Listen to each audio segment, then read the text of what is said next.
and I have a few yes or no questions, Mr. Graves. Do you think the D.C. Council's crime bill that I voted to override in this chamber would have led to an increased officer retention and hiring? Yes or no?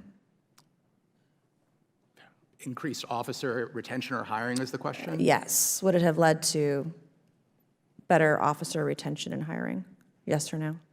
I'm not sure it would have impacted one way or another. I don't know. Yes or no? Do you think the public should be aware of the crime happening around their neighborhoods and take it seriously? So we are very much focused on community safety. Part of our community safety Do you strategy think, is yes making or no, sure the public should be aware? The aware. question was, public should be aware of crime happening in their neighborhoods? Yes. Okay. So you agree, it's a good thing when a citizen reports something they saw, like see something, say something? Yes. Yes. Generally want law enforcement or our community members to report crime of which they're aware.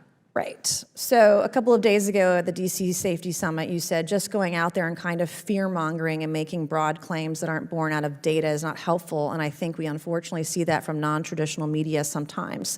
So yes or no, do you think having this hearing today is fear-mongering in DC? So I appreciate Yes the or no, opportunity. do you think that this hearing is fear-mongering in DC based on your comments from a few days ago? So it's not Yes a yes or or no. no? It's not a Is yes this or no. an I don't I know? can answer your question, Congresswoman, but it's not a yes or no question. It is. I asked it. Yes or no, do you believe it's the job of a prosecutor to represent the government and to prosecute crimes on its behalf? Yes. Interesting.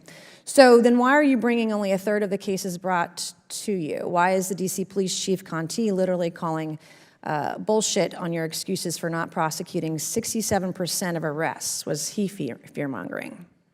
So Is your chief of police fear-mongering when he calls BS on your prosecutions? of course our chief of police is not fear-mongering, but I think you're taking quotes out of context, and if I could provide the context, I'd be happy to No, explain. I'm not interested in that. I'm using your words directly verbatim from you.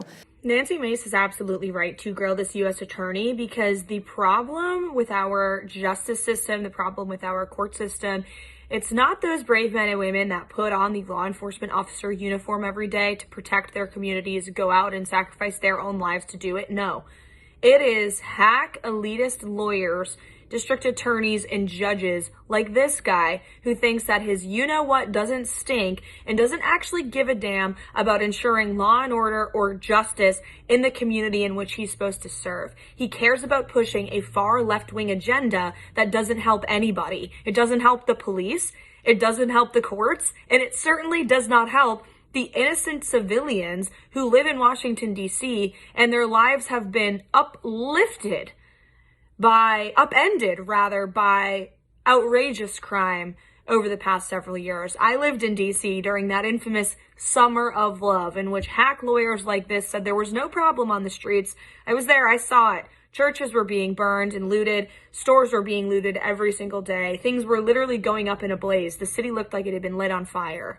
But people like this don't care. They care about their agenda.